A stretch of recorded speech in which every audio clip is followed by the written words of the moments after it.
তৃষ্ণায় এখনো বেঁচে আছিস? চাপাল ভাবছে আমাকে চিনতে পারলো কে? চাপাল তাকিয়ে দেখছে ওই ঘোড়ার অন্য কেউ নয়, ওর নাম হচ্ছে তর্করত্ন।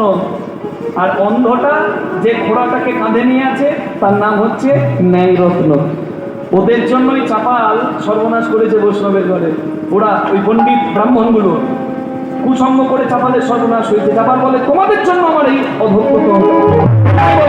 আমি কোথায় গেলে গৌরাঙ্গ পাবো, কোথায় গেলে উদ্ধার পাবো?